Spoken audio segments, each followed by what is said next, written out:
What is anxiety and how can you help yourself? I spent hours researching on it and even talking to my mentors about anxiety at workplace and in life in general. By the end of this episode, we will find out some of the simpler and superlative ways to deal with anxiety. World Health Organization reports that anxiety disorders affects 350 plus million people worldwide, and it's one of the most common mental disorder. While discussing with my mentors, I did confide in one of them that in my mind, if I mess up at work, the anxious me feels that I am going to lose my job. Is it realistic that an employee doesn't make any mistakes? No, absolutely not. Everyone makes mistakes. Does this mean that it's end of the world? No, it's really my anxious mind going into overdrive, thinking that it's a black mark against my name.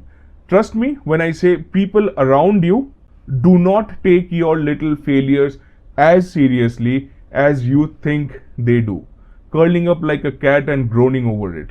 But why this anxiety? See, workplace anxiety isn't just stress. Stress is when you possibly have too much to do and there is a lack of clarity in execution. Stress is a response to an external trigger, such as a deadline or a problem or many problems. Anxiety is when you feel that you will never be enough, you will most likely fail no matter how much you do. Just like you feel before delivering a great presentation, anxiety is an ongoing internal reaction of fear or worry. While stress most likely is a short-term occurrence, anxiety can linger on. By the way, if we haven't met, my name is Amlan Tripathi. Through my 15 plus years in corporate experience, I have seen brilliant people crumble quietly, not because they weren't capable, but because anxiety whispered in their ears, "You are failing," even when they were succeeding. Why? That's what we are going to discuss today. The reality of anxiety at work and in life, and 3 simple hacks to deal with anxiety. I will not request any like from you on this video right now, but by the end of this video, if I am able to deliver value to you, please consider liking this video then and consider subscribing to be a part of this purposeful journey. What would anxiety at work look like? You are excessively worrying about work-related issues. You are fearing criticism or failure. You are experiencing mood swings and there is a sense of irritability. You are feeling restless, tensed, and you are like on the edge at all times. Are you finding difficulty in concentration, difficulty in focusing on tasks or one task at a time? Is there a sense of panic or like an impending doom? Are you overreacting to minor work situations? Are you feeling trapped? Is there a persistent sense of dread? Are you feeling like there is an invisible negative aura that keeps on following you throughout your day in your office, and then further when you are at home on the dinner table, continuing to worry about everything that could go wrong back at work? As per Anxiety and Depression Association of America, ADAA, 72% of people who have daily stress and anxiety says that it interferes negatively in their work and in their life in some way. In reality, anxiety feels something like this. You take your family out for a pizza dinner, and while everyone seems to enjoy the hot fresh pizza, you want to lay down, curl up like a ball and groan. Let's see what we can do about it. Now, the first of the 3 solutions, you need to learn how to switch off from work.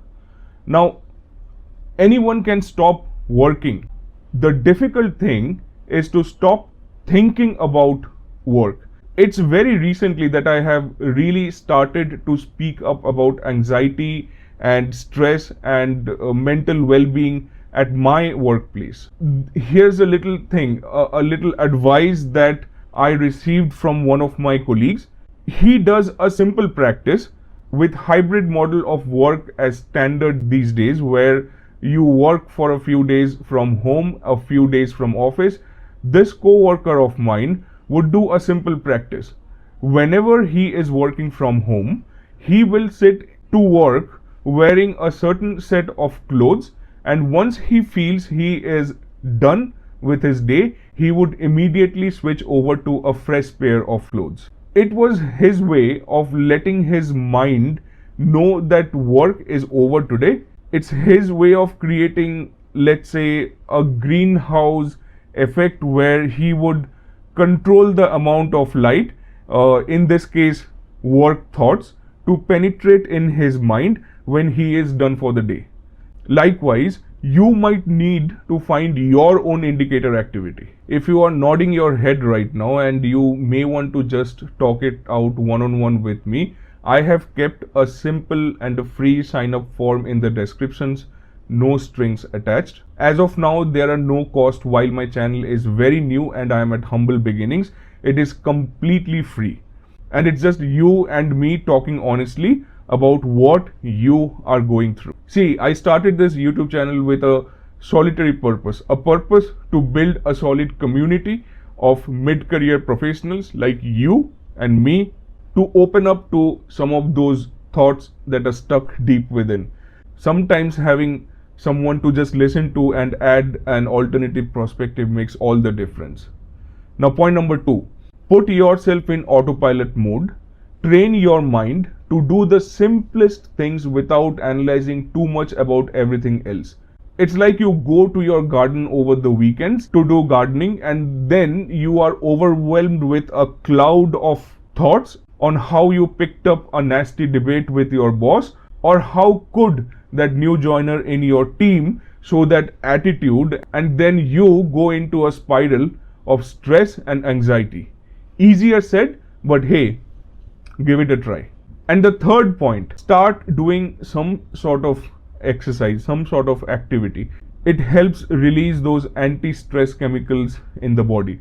However, I am not a guru to talk about hormones and their effects, and I understand that a person suffering acutely from anxiety and stress just cannot find the motivation to go on a hike or running around the blocks. But trust me, it is what it is and it works. So, here are the key takeaways from today's episode. Ask yourself, what can I control versus what can I let go of?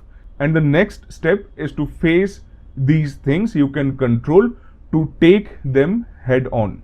Anxiety is not always bad. It motivates you to take actions. It motivates you to feel more deeply with others and reach out and help them too. Speaking from my heart, possibly one of the core reasons why I started this YouTube channel.